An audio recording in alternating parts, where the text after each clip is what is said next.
Coming up, Dr. Liz Gwyther, CEO at the Hospice Palliative Care Association, and we'll also be chatting to James Self. James Self is he's obviously a shadow minister for the DA, and he is taking this to court. He wants the courts to rule on Schabir Shaik.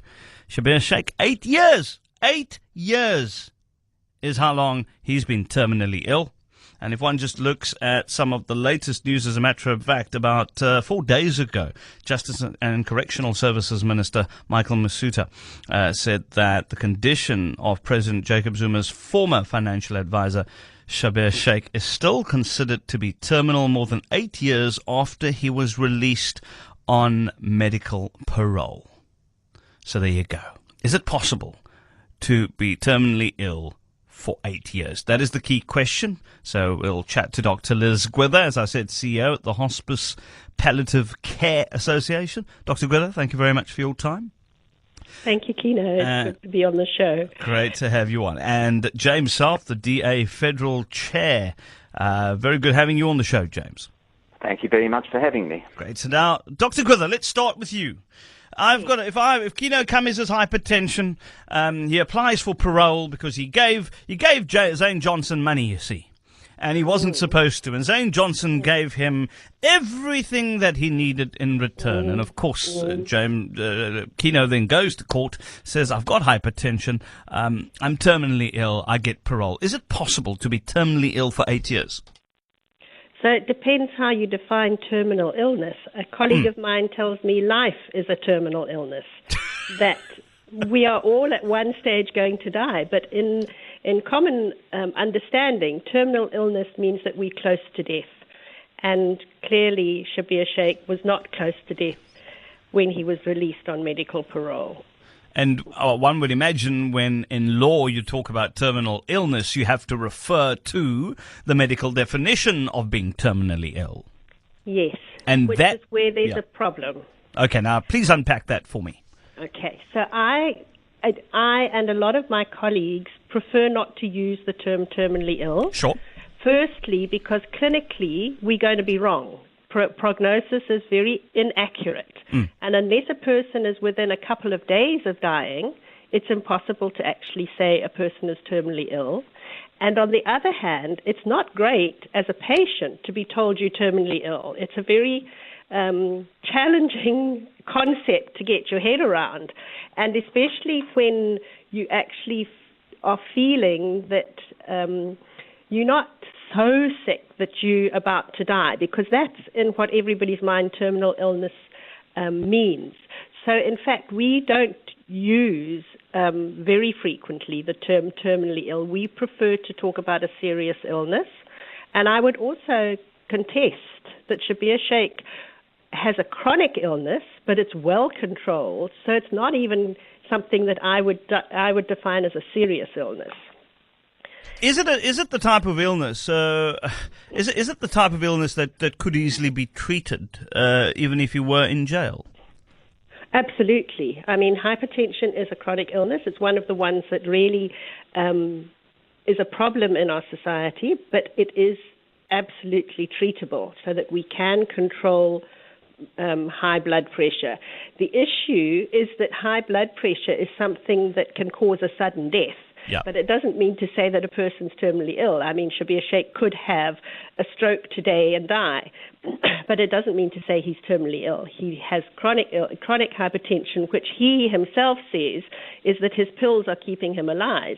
That's the same with our diabetics. It's the same with the people with hypertension. It's the same with people with any chronic illness, that we have to take our medication to control the condition. Now, yeah, something that was key to his successful application for parole, right? It was an astonishing report compiled by Dr. Ngenisile Mbanjwa, a former nurse who'd reportedly graduated as a doctor at Medunsa in 2005. In her letter, she summarizes her understanding of Shaik's medical condition for the parole board. And she says the following: based on all the medical reports from my colleagues, independent medical practitioners, concerning the inmate patient's medical condition, all the investigations and medications to the inmate patient is on the prognostic features and concurrently with end final stage multiple organ failure, terminal illness, I'm reading verbatim, due to uncontrolled or refractory hypertension despite multiple medications, including psychiatric medications. What would you say to that? Well, it's not a very well constructed No, not at all. clinical case.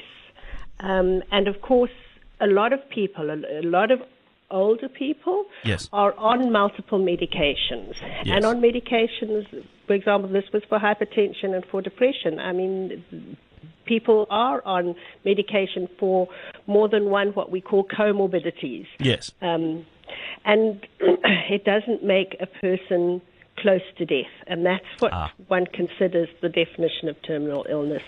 Dr. Liz Gwyther, you guys do great stuff at Hospice. I want to thank you very much for joining us on the show this morning, and to give us your professional view on this. James Self, as I said, DA Federal Chair, looks like he's going to have none of this nonsense. As a matter of fact, looks like they're taking it to court. James, tell us more. Yes, thank you. Well, it's not only a terminal illness that's being referred to in the provision under which he was released. Yeah. He had to have been in the final stages of a terminal illness.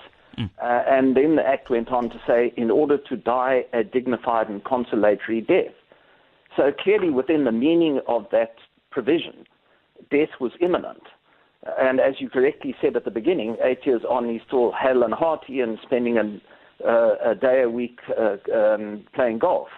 So what we are really saying is that it's not really our responsibility to regularize this.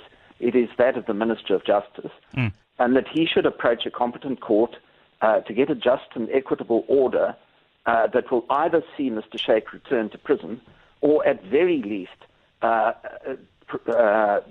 transferred to some other form of parole, so that we don't have to live in this cloud cuckoo land where the person concerned is supposedly terminally ill, and yet he's, self-evidently very healthy.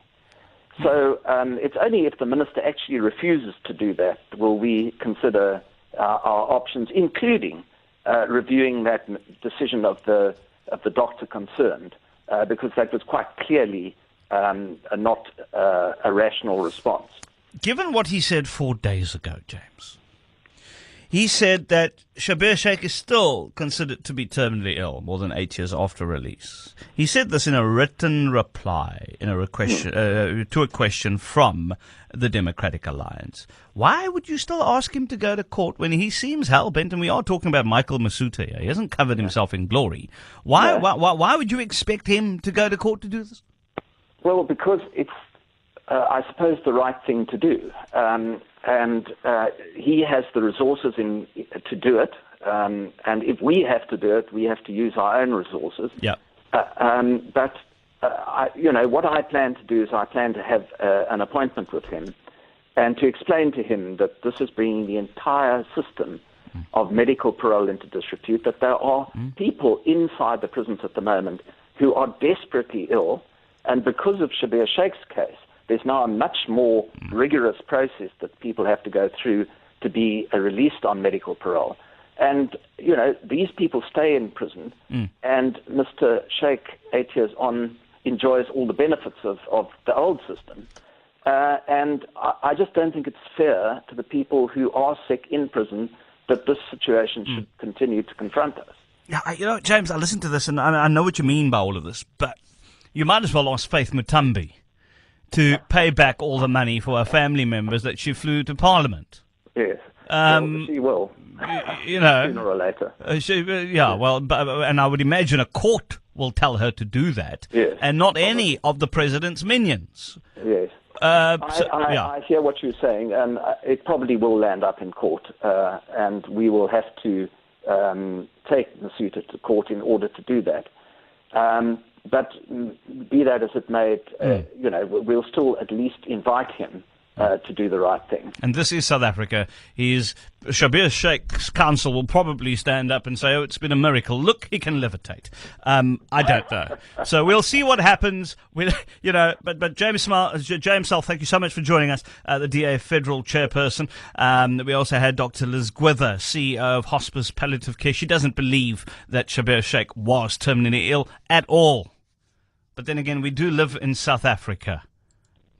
And just remember, if you now, apparently, according to the new definition of terminally ill, you can live for 8 years. 8 years. The only thing you need for that thing to work is you need to be a friend of the president.